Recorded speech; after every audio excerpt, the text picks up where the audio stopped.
গিয়েছি, ওই যে আমার সঙ্গে একজন আছে সফর সঙ্গী ইকরাম ভাই, জিজ্ঞেস করেন এমন ঘরের মধ্যে নিয়ে বসাইছে, বিশ্বাস করেন যে ঘরের মধ্যে কোনো মানুষ বসবাস করতে পারে না, দরজা নাই ভালো একটা, জ্বালানো নাই ভালো একটা বন্ধু, দেয়ালের মধ্যে কোনো ভেন্টিলেটরও নাই।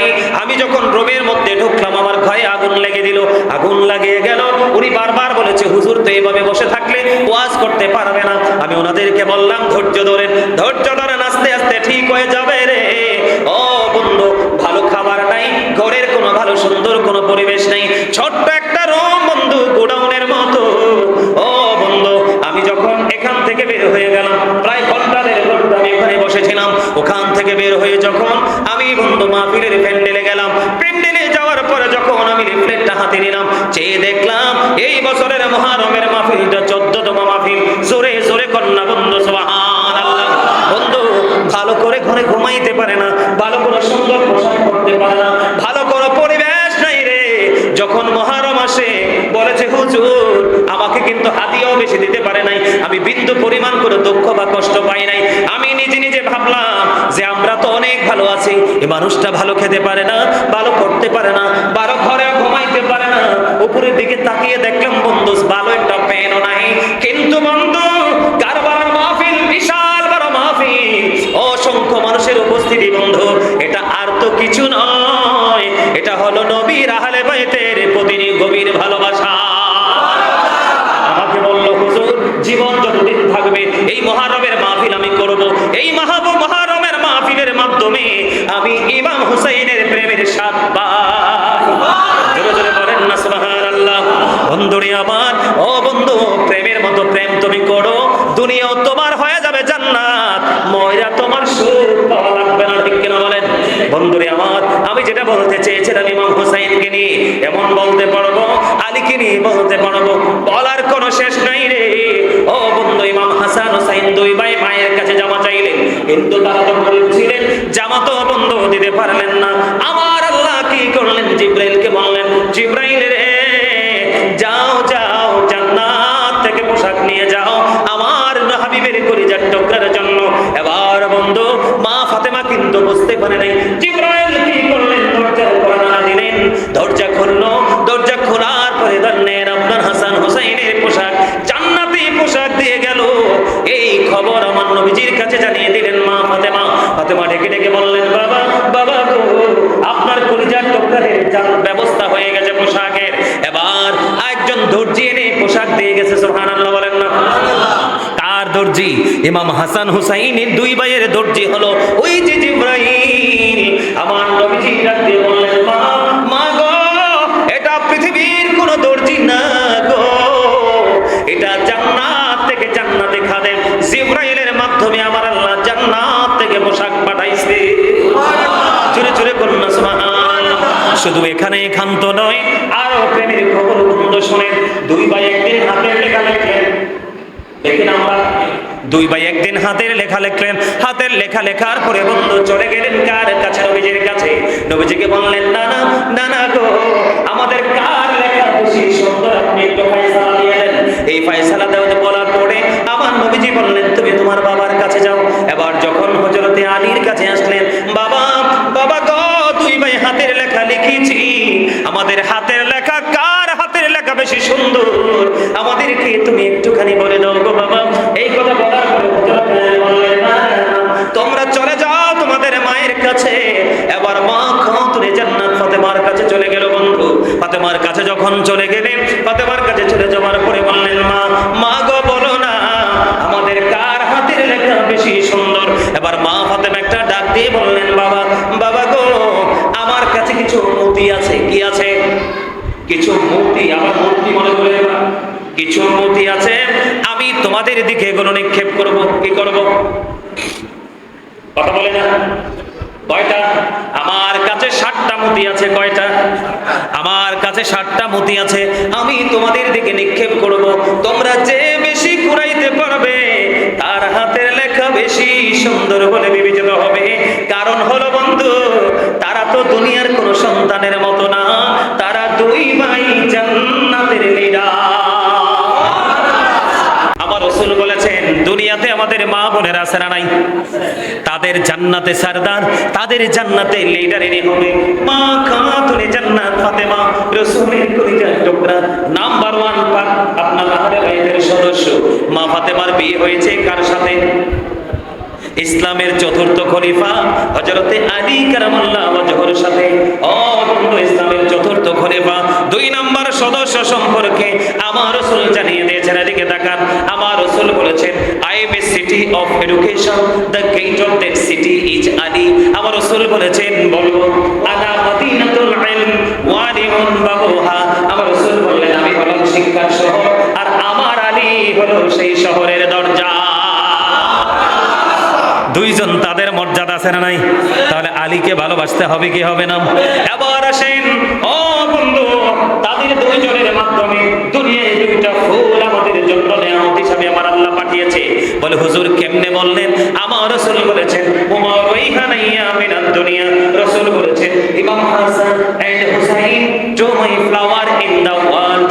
আমার রাসূল বললেন, ইমাম হাসান হুসাইন দুই ভাই দুনিয়ায় আমার দুইটা ফুল।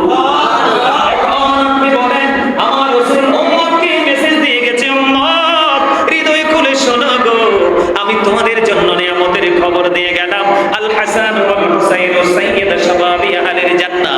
আমার রাসূল বলে দিলেন, Imam Hasan and Husain are the leader of younger people in Jannah. আমার রাসূল জানিয়ে দিলেন, ইমাম হাসান হুসাইন জান্নাতে ইমানদার যুবকদের লিডার হবে, সরদার নেতা হবে। তাহলে আহলে বাইতকে ভালোবাসার দরকার আছে না নাই? তাদেরকে ভালোবাসা কি ফরজ না নফল? মনে রাখবেন, ফরজ নয়, এটা ঈমান বন্ধু। এবার আমি ভিন্নভাবে একটু মেসেজ আমি ইমাম হাসান হুসাইনকে দিয়ে দিতে চাই। শুধু হুসাইনকে নিয়ে বলবো বন্ধু, হাসান রাদিয়াল্লাহু তাআলা আনহুকে নিয়ে বলবো, তারা দুজনকে আমার আল্লাহ কত বেশি ভালোবাসে বন্ধু। কেমন করে ভালোবাসে রে, কেমন করে বন্ধু মহব্বত করে, একটু গভীরভাবে খেয়াল করেন। দুই একটা এক্সাম্পল দিব। ও বন্ধু, ছোট্টবেলায় ইমাম হুসাইন রাদিয়াল্লাহু তাআলা ওনার মায়ের গলায় জড়িয়ে ধরলেন, মা মা গো, আমি আজকে একটু খেলতে যাব গো মা, আমাকে তুমি খেলা শেষ করে আসার পরে তুমি আমাকে একটু আপিল দিবা। এই কথা শোনার পরে মা ফাতেমা কোনো কিছু চিন্তা করলেন না। বাবা বাবা গো, যাও যাও যাও, তুমি আসার পরে আমি তোমাকে আপিল দিয়ে দেব। জোরে জোরে বলেন একবার সুবহানাল্লাহ। বন্ধুরে আমার, ইমাম ছোট্ট ইমাম হুসাইন রাদিয়াল্লাহু তাআলা আনহু ছোট্ট মানুষ, তিনি চলে গেলেন বন্ধু। মা তো প্রতিশ্রুতি দিয়ে দিয়েছেন, মা খাতুনে জান্নাত ফাতেমা একটু পরে চিন্তা করলেন, আমি এটা কি করেছি? এখন তো মদিনায় কোথাও কোনো আপেল পাওয়া যাবে না, কারণ মদিনায় এখন তো আপেলের সিজন না। আমি এখন কি করব? ও বন্ধু, হাদিস শরীফের মধ্যে এসেছে, ওনার ললাটের মধ্যে ঘাম চলে আসছে, আমার সন্তানকে আমি বলে দিলাম, কিন্তু আপেলের তো এখন সিজন না, আমি কি করব? এবার বন্ধু, যারা মদিনাতুল মুনাওয়ারায় গিয়েছেন তারা দেখতে পেয়েছেন আমার রাসূলের ঘর আর মা ফাতেমার ঘর বেশি দূরত্ব নয়, অল্প বেশি ডিসটেন্স না বন্ধু। আমার এই দু চোখ পড়ে এই জায়গাগুলো দেখে এসেছি বন্ধু। ওখানে গেলে মুমিন কখনো ফিরে আসতে চাইবে না। মদিনার বাতাস লাগলে বন্ধু অন্যরকম হয়ে যায় মন। আপনারা জানেন না ও বন্ধু, আমার গায়ের পশমগুলো শিউরে উঠেছে। আপনারা জানেন না, ওই রাসূলের রওজা মোবারকের মাটি আল্লাহর আরশের চাইতেও দামি। যেরকম না সুবহানাল্লাহ। বন্ধুরে আমার, এবার কি করলেন? মা খাতুনে জান্নাত ফাতেমা দৌড়ে চলে গেলেন আমার নবীজির কাছে। আমার নবীজি তখন বসা ছিলেন, বসা থেকে তিনি সঙ্গে সঙ্গে দাঁড়িয়ে গেলেন। দাঁড়িয়ে যাওয়ার পরে এবার মা ফাতেমাকে ডেকে বললেন, মা মা গো, আপনার কি হয়েছে? আপনার ললাটে দিয়ে ঘাম দেখা যায়, ব্যাপার কি মা? এবার মা খাতুনে জান্নাত একটা ডাক দিয়ে বললেন, বাবা বাবা গো, ও বাবা, আপনার কলিজার টুকরা, আমার কলিজার টুকরা হুসাইন আমার কাছে একটু খেলতে গেছে, বলছে আপেল নাকি তাকে দিতে হবে।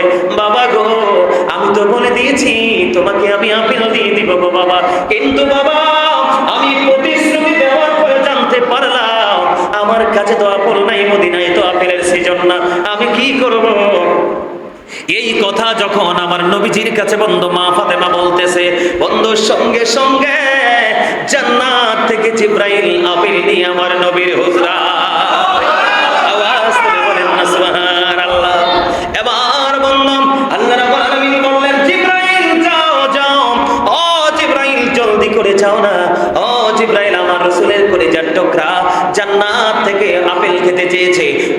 তো আপেল নাই, কোত্থেকে দিবে?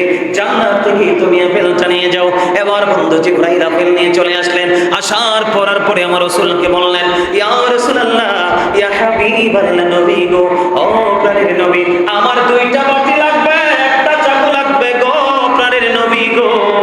এই কথা বলার পরে সঙ্গে সঙ্গে মা খাতুনে জান্নাত ফাতেমা দৌড়ে চলে গেলেন মা আয়েশা সিদ্দিকার ঘরে। আয়েশা সিদ্দিকার ঘরে গিয়ে দুইটা বাটি নিলেন, একটা চাকু নিলেন।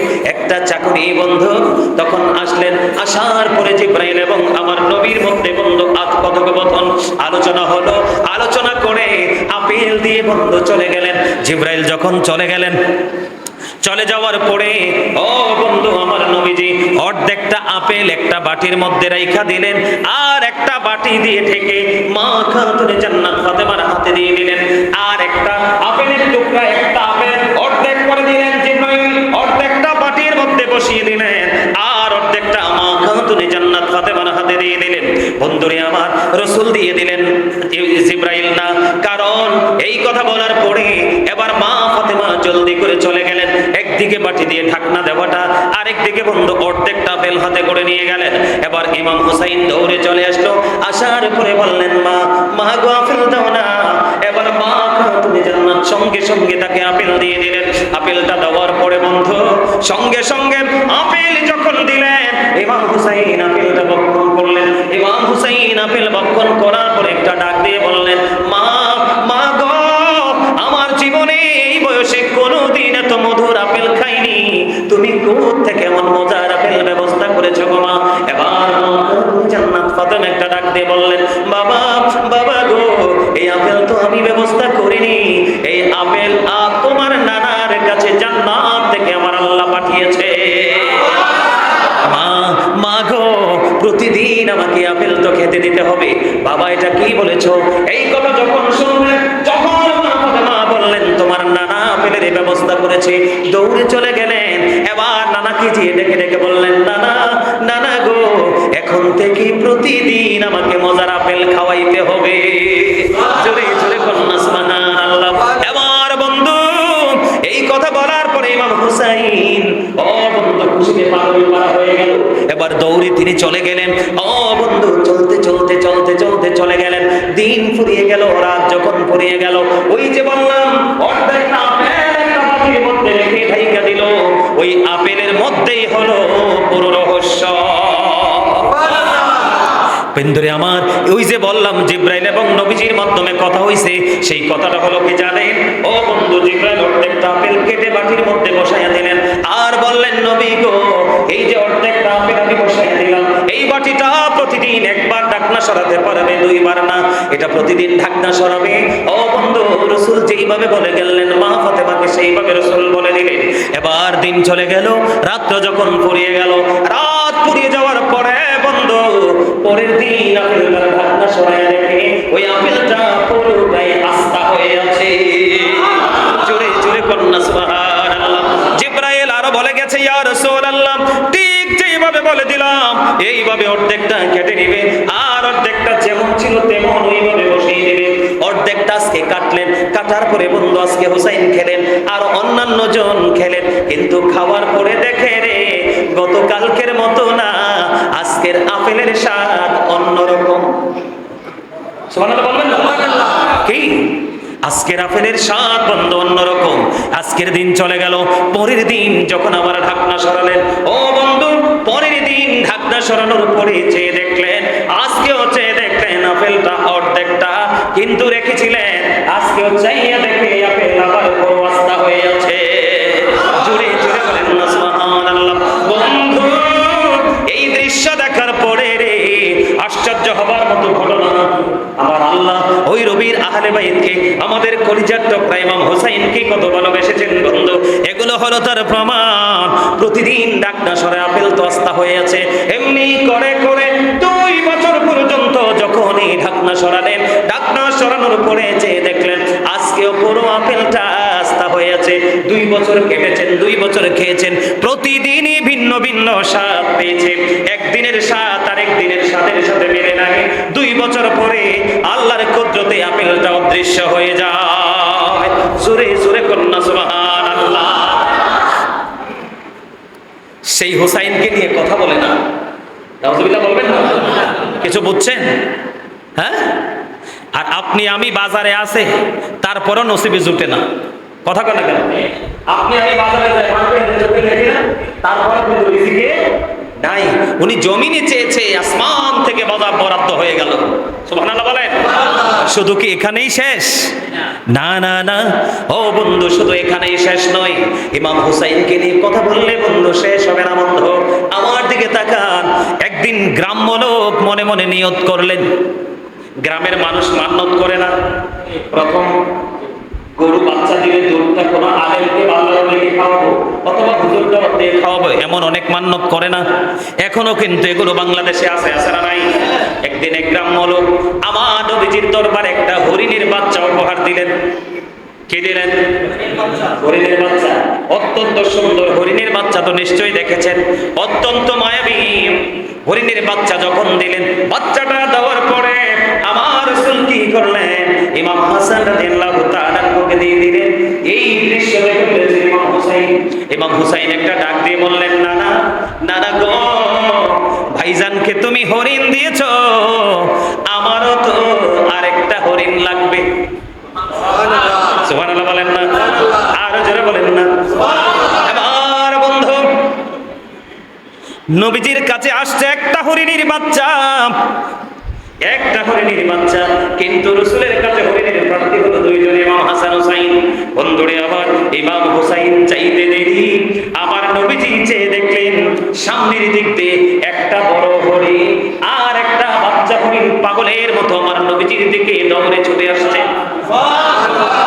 বন্ধুরে আমার, আমার নবীজির কাছে যখন আসলো ওই হরিণী, মা হরিণী তার জবান খুলে গেল, আমার নবীজিকে সালাম জানালেন আর বলতে লাগলেন, নবী, নবী গো, ওই যে একটু আগে আপনাকে হরিণের বাচ্চা দেওয়া হয়েছে, ওই বাচ্চার মা আমি, আমি আমার দুইটা বাচ্চা আর একটা বাচ্চা আমি মা হয়ে আপনার কাছে নিয়ে আসলাম, আপনার কলিজার টুকরা হুসাইনকে দিয়ে শান্ত করে দেয়।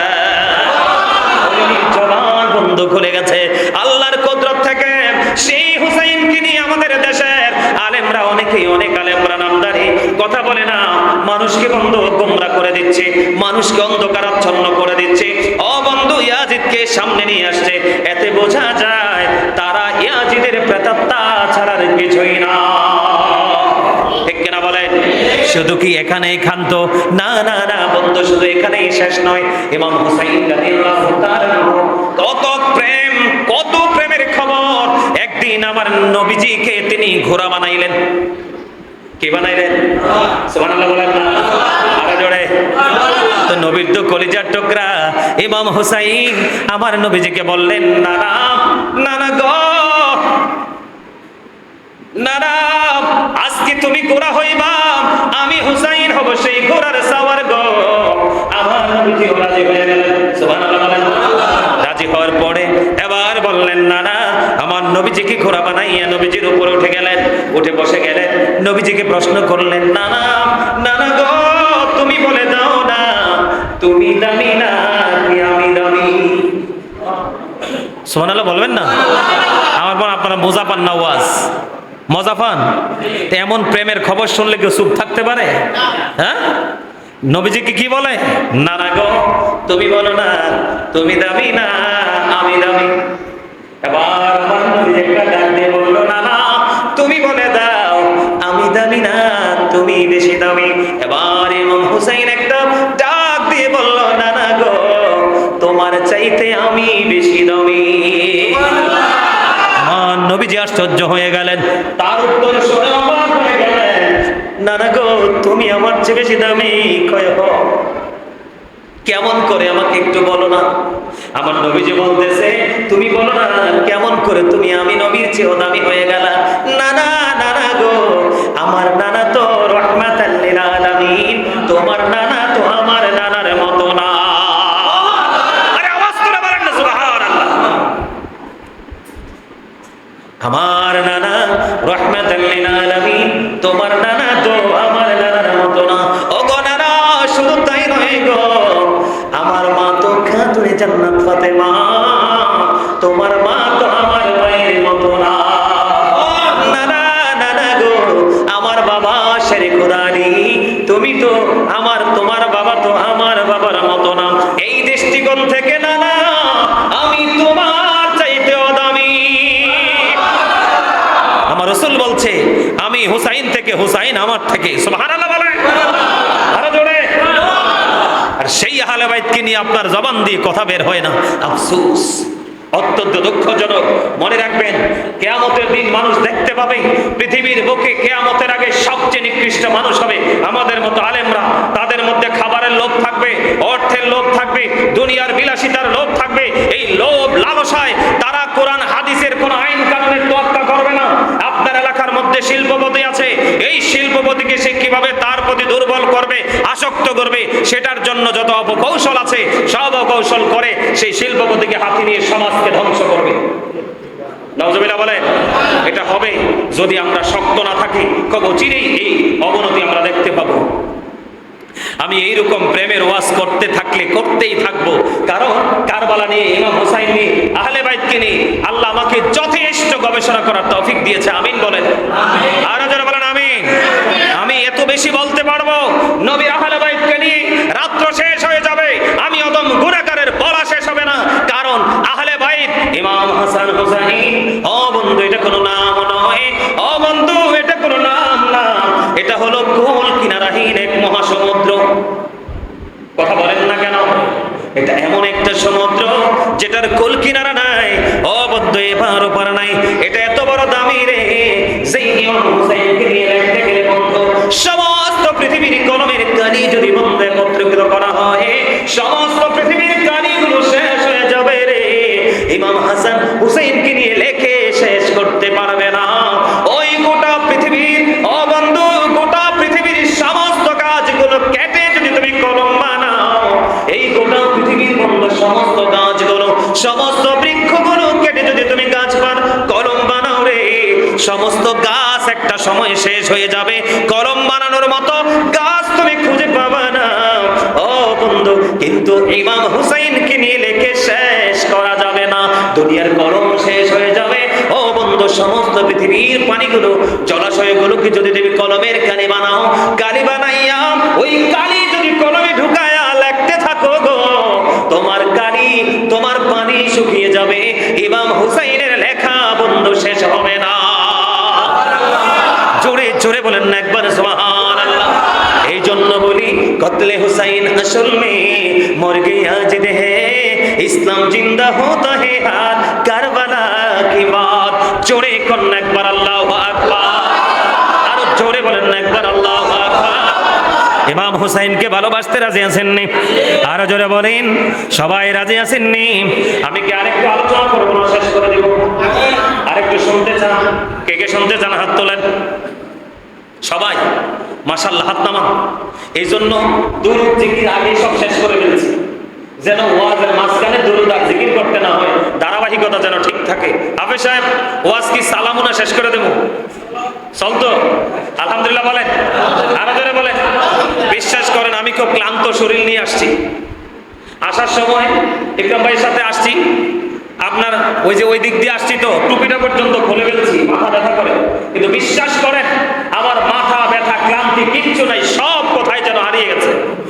আর সুবহানাল্লাহ বলেন না, আমিন বলেন না, একবার আমিন বলেন।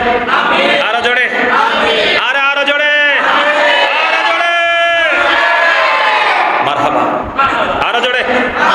বন্ধু ইমাম হুসাইন রাদিয়াল্লাহু তাআলা আনহুকে আমার নবীজি, ও বন্ধু কেন বললেন আমাদের জন্য বন্ধু প্রিয়, আমাদের জান্নাতে মেয়েরা ঈদের আগে ইমাম হাসান হুসাইন মায়ের কাছে বন্ধু জামা চাইছে।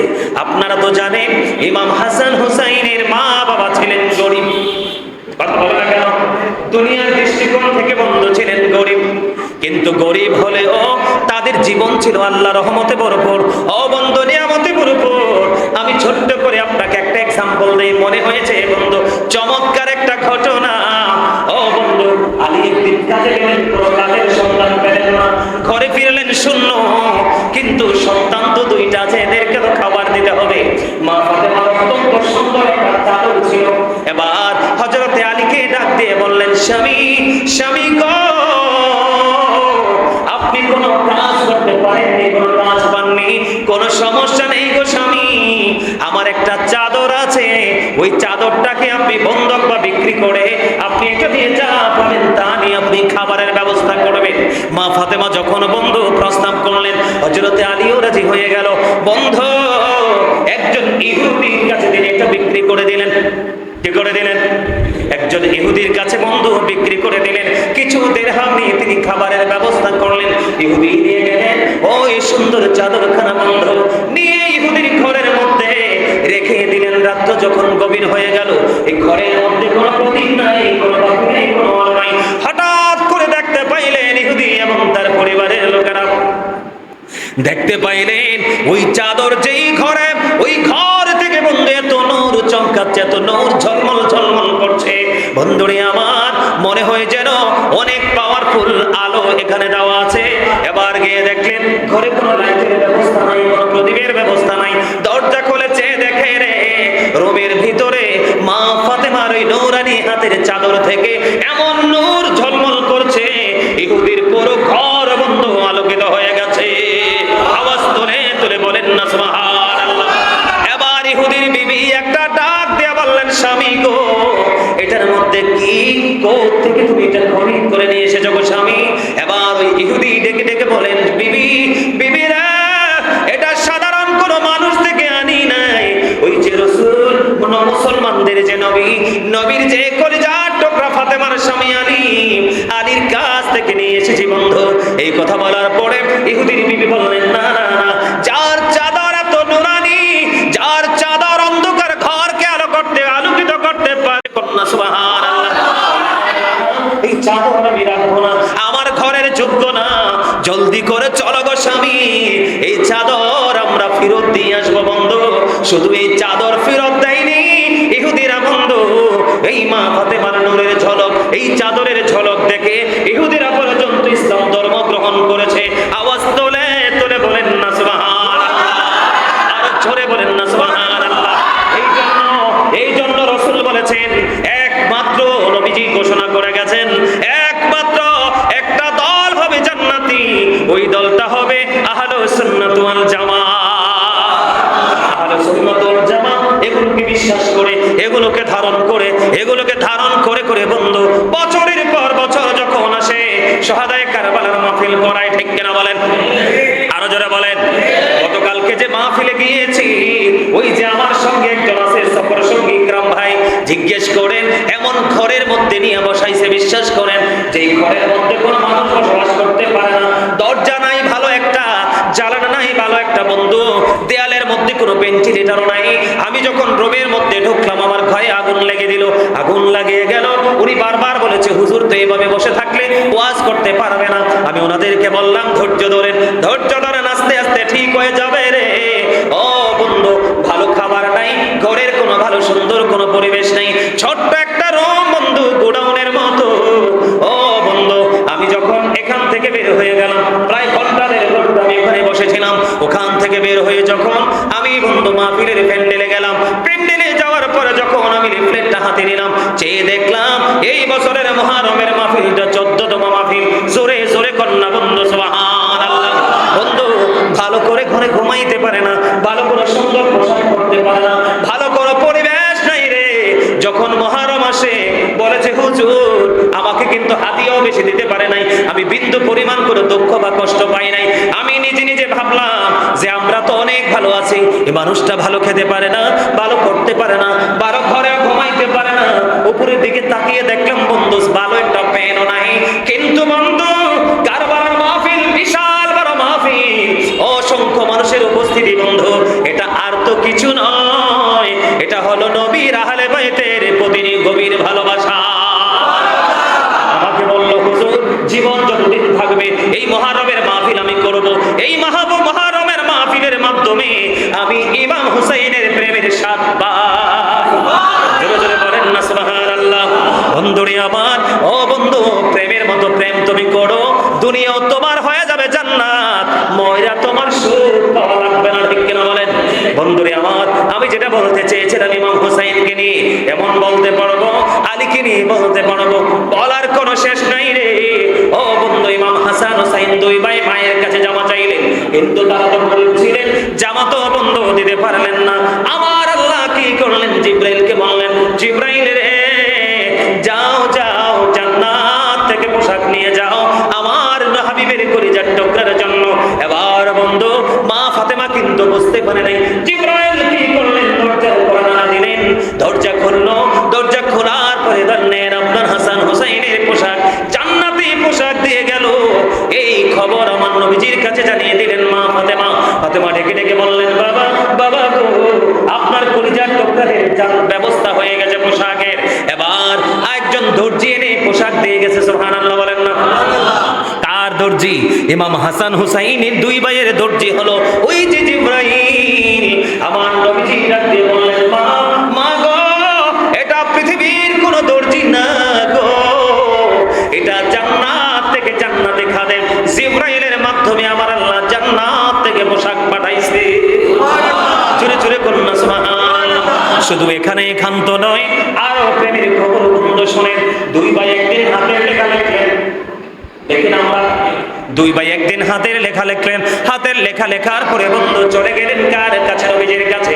নবীজিকে বললেন, নানা নানা গো, আমাদের কার লেখা বেশি সুন্দর, আপনি একটু ফয়সালা দিয়ে দেন। এই ফয়সালা দেওয়া বলার পরে আমার নবীজি বললেন, তুমি তোমার বাবার কাছে যাও। এবার যখন হযরতে আলীর কাছে আসলেন, বাবা বাবা গো, দুই ভাই হাতের লেখা লিখেছি, আমাদের হাতের লেখা কার হাতের লেখা বেশি সুন্দর, আমাদেরকে তুমি একটুখানি বলে দাও গো বাবা। এই কথা বলার পরে বললেন, না তোমরা চলে যাও তোমাদের মায়ের কাছে। এবার মা খাতুনে জান্নাত ফাতেমার কাছে চলে গেল বন্ধু। ফাতেমার কাছে যখন চলে গেলেন, ফাতেমার কাছে চলে যাওয়ার পরে বললেন, মা মা গো বলো না আমাদের কার হাতের লেখা বেশি সুন্দর। এবার মা ফাতেমা একটা ডাক দিয়ে বললেন, বাবা বাবা গো, আমার কাছে কিছু মূর্তি আছে। কি আছে? কিছু মূর্তি। আবার মূর্তি মনে করে না, কিছু মূর্তি আছে, আমি তোমাদের দিকে এগুলো নিক্ষেপ করব। কি করব? কথা বলে না? কয়টা? আমার কাছে 60টা মতি আছে। কয়টা? আমার কাছে 60টা মতি আছে, আমি তোমাদের দিকে নিক্ষেপ করব। তোমরা যে বেশি কুড়াইতে পারবে তার হাতের লেখা বেশি সুন্দর বলে বিবেচিত হবে। কারণ হলো বন্ধু, তারা তো দুনিয়ার কোন সন্তানের মতো না, তারা দুই ভাই জান্নাতের লিডার। এই জন্য বন্ধু মা ফাতেমা বললেন, বাবা গো, আমি মতিগুলো নিক্ষেপ করব, তোমরা কুড়িয়ে নেবে। যে যত বেশি কুড়িয়ে নিতে পারবে তার হাতের লেখাটাই বেশি সুন্দর বলে গণ্য হবে। এই কথা বলার পরে বন্ধু তিনি কি করলেন, এবার একটা একটা করে বন্ধু মতি নিক্ষেপ করতে থাকলেন। একটার পর একটা মতি নিক্ষেপ করতেছে, একটার পর একটা মতি নিক্ষেপ করতেছে। এমনি করে করে 6টা মতি নিক্ষেপ করলো। দুই ভাই তিনটা তিনটা করে কুড়িয়ে নিল। আর আছে বন্ধু একটা। আর আছে কয়টা? আর আছে বন্ধু একটা মতি। এবার কি করলেন, মা খাতুনে জান্নাত ফাতেমা যখন মতিটা হাতে নিলেন নিক্ষেপ করবে, কি করবে? দেখেন তাদের প্রতি আমার আল্লাহর ভালোবাসা, তাদের প্রতি আমার আল্লাহর মহব্বত কত। এই কারণে আল্লাহ বলেছেন, কুল্লা আসআলুকুম আলাইহি আজরান ইল্লাল মাওয়াদ্দাতা ফিল কুরবা। আবেশা বাসেনি আমার আল্লাহ। আবার মনে করিয়ে দেই, আমার আল্লাহ বলেছে, হাবিব আপনি জানিয়ে দেন, আমি যে তোমাদের কাছে পয়গাম নিয়ে আসলাম, সত্যের সন্ধান নিয়ে আসলাম, রিসালাতের বাণী নিয়ে আসলাম, নিয়ামতের খবরগুলো দিয়ে দিলাম, আমি তোমাদের কাছে এর বিনিময় কিচ্ছু চাই না, চাই শুধু আমার আহলে বাইতের ভালোবাসা। এবার বন্ধু তিনি কি করলেন, ধীরে ধীরে ধীরে ধীরে কি করলেন, মা খাতুনে জান্নাত ফাতেমা ওই একটা মতি যখন তিনি বন্ধু হাতে নিলেন, হাতে নেওয়ার পরে ও বন্ধু হাতে নেওয়ার পরে আবার কি করলেন, যখন তিনি নিক্ষেপ করবে আমার আল্লাহ জিব্রাইলকে একটা ডাক দিলেন, জিব্রাইল জলদি চলে যাও গো, ফাতেমার মতি তুমি দুইটা টুকরা করে দিবে বন্ধু। হাদিস শরীফের মধ্যে এসেছে, আপনারা কিছু মনে করবেন না। এইভাবে যখন মা খাতুনে জান্নাত যখন নিক্ষেপ করলেন, নিক্ষেপ করার সাথে সাথে ও বন্ধু জিব্রাইল আলাইহিস সালাম কৌশলে এটাকে দুইটা টুকরা করে দিলেন। দুই ভাই বন্ধু দুই টুকরা নিয়ে নিল। এবার মাকে ডেকে বললেন, বন্ধু 7টা গতি তো করিয়ে নিলাম, মা মা গো বলে দাও না কার হাতের লেখা বেশি সুন্দর। এবার মা ফাতেমা ফয়সালা দিল, তোমরা মতি যেহেতু সমান সমান করে কুড়িয়ে নিলে, তোমরা দুই ভাইয়ের হাতের লেখাই সমান সুন্দর, কারোরটা কম